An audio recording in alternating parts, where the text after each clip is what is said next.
Let's just move on very quickly to the other frontier that you were building on, which is the availability and the transparency of information in the marketplace post-Wikipedia, and also post-crisis in a way, because right through the US financial crisis, a lot of what the government was doing was not necessarily transparent, especially in the banking industry.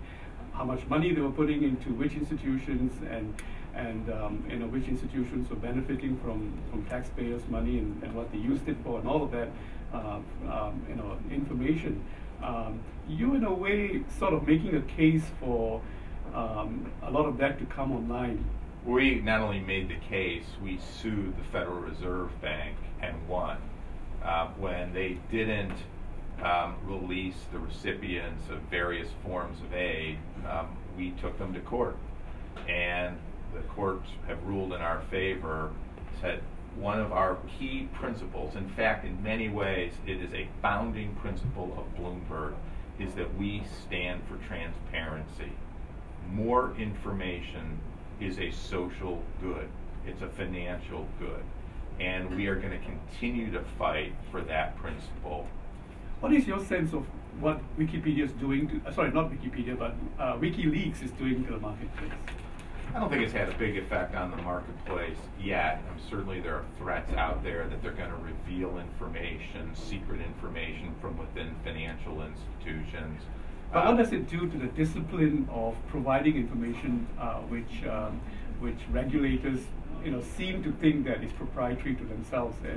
And do you think that governments, regulators, even public institutions would start to look at information differently because of WikiLeaks? I don't know the answer to that. I do know, however, that not all information should be public. The relationship between a client and someone serving that client is inappropriate for it to be public. There have to be and one of the issues with WikiLeaks is that the disclosure of information frequently tends to be indiscriminate, and that can have a negative impact. You also have a history, or in your background, you've served the New York City. It's a great city, the greatest city in the world in some ways, and I enjoy being in New York every time I'm there. What's the future of New York post merger of the New York Stock Exchange with the European Stock Exchange, and how does that sort of continue to place New York as a global financial center? I don't think it's the presence of the stock exchange, which is largely electronic today anyway, that defines New York's future as a financial center. It's the hundreds of thousands of people who work in New York. It's the links that they have with other people around the world. It's the financial institutions themselves that are creating the products and distributing the products, advising clients. It's funny, when I became deputy mayor, one of the first decisions I and Mayor Bloomberg made was to terminate an agreement that the state of New York and city of New York had already made with the New York Stock Exchange to subsidize them to the tune of $1 billion to build a new lavish headquarters building across the street from their existing location. We killed it because we thought that the future of the New York Stock Exchange was not in bricks and mortar. It's very clear now that that would have been a wasted $1 billion. New York's position as a financial center hasn't fundamentally changed since the New York Stock Exchange began going electronic, and I don't expect that's going to change. What will affect New York's position as a financial center is its market share inevitably is going to go down as global centers in the emerging markets rise with the rise of those markets as financial centers themselves. And actually, what do you think is driving this desire of the exchanges to sort of merge with each other across huge, borders and differences around the world? Is it something to do with the fact that these the leaders of some of these exchanges know each other well, or is it a fundamental trend that's been waiting to happen? Oh, I think it's a fundamental trend that is driven by the nature of capital markets globally. Essentially what you've got going on worldwide is financial markets becoming more complex. You've becoming more interlocked. You have various asset classes being hedged against each other in new ways. And so if you look at the New York Stock Exchange, for example, and Deutsche Börse, New York Stock Exchange was great in equities, Deutsche Börse is great in derivatives. Those two things relate far more to one another today than they did even a couple of years ago. It's all about the globalization and the increased complexity and interrelationships between asset classes, and those are trends that are not stopping, and the exchanges have to respond to them. So what are some of the natural synergies that you think need to find each other, or rather will be finding each other in the next 2 to 3 years between different marketplaces? You know, you've got different asset classes. You've got the bond market, the equities market.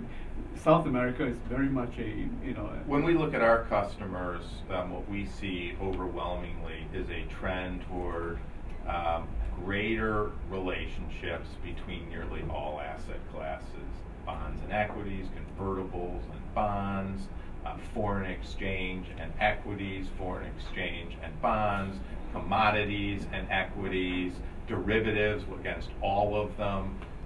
That's what's really going on, and that's in large part what's driving some of this merger and acquisition activity. And of course, it's occurring all across borders. And just coming back to your role as deputy mayor of New York City at one point, does Bloomberg, the organization, and Bloomberg, the man, stand head to head against the New York of old, the enfranchised owners of New York, as it were? I mean, New York Stock Exchange being one wholly set that it should not I don't be think changed. there ever was a New York of old. I think that's a romantic notion that was never true. One of the beauties of New York, one of the things I love about New York, is that it is always changing. It's always evolving. At different times, there are people who are up and people who are down. There are new people coming in who make their mark on the city. You never ever should assume that New York stands still. And coming back to your business and the complexity that you were describing to me in terms of what you want to achieve, is there always a risk of it unraveling? Unraveling for a number of different reasons. One is the discipline of the marketplace. Data is king today, but tomorrow we don't know. There's also the ambitions of Michael Bloomberg himself, and there is sort of the rumor that he might plug into the business to fund his ambitions in politics, for example. In terms of Mike Bloomberg, he loves the company. He wants to see it grow. I don't believe, and he has said very explicitly, that he has no further political ambitions, so I don't see that as a risk at all. He wants to see the company thrive and succeed. In terms of the future of Bloomberg as a data provider, every indication we see is that data is more and more necessary. The world is growing more complex. People need help figuring that out. Our job is to provide them with the information and the tools to make sense of an increasingly complex world. That's what we do, and that's why we have to provide deeper information all the time. It's why we have to make that information easier to find. But people need that, and they need to make sure that that information is credible. There's a lot of information out there. We all know that. We're overloaded with information from sources that we don't necessarily know or trust.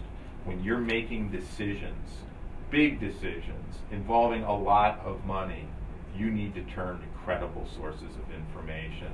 And that is why we take such great care to make sure our information is credible and trustworthy. Do you always need to be headquartered in New York? Is that also a holy grail that cannot be messed about with?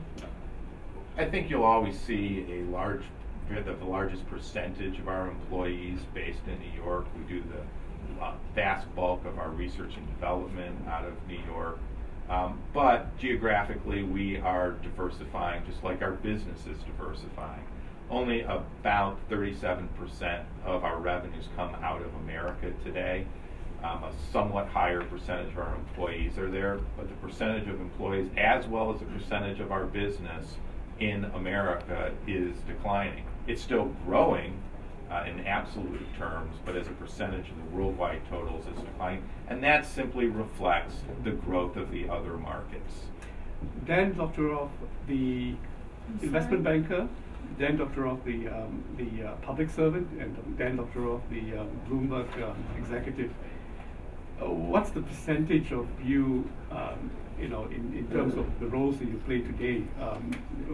How much of that is public official? How much of that is investment banker? How much of that is It's 100% Bloomberg today. Thank you very much for spending time with us. Thank you very much.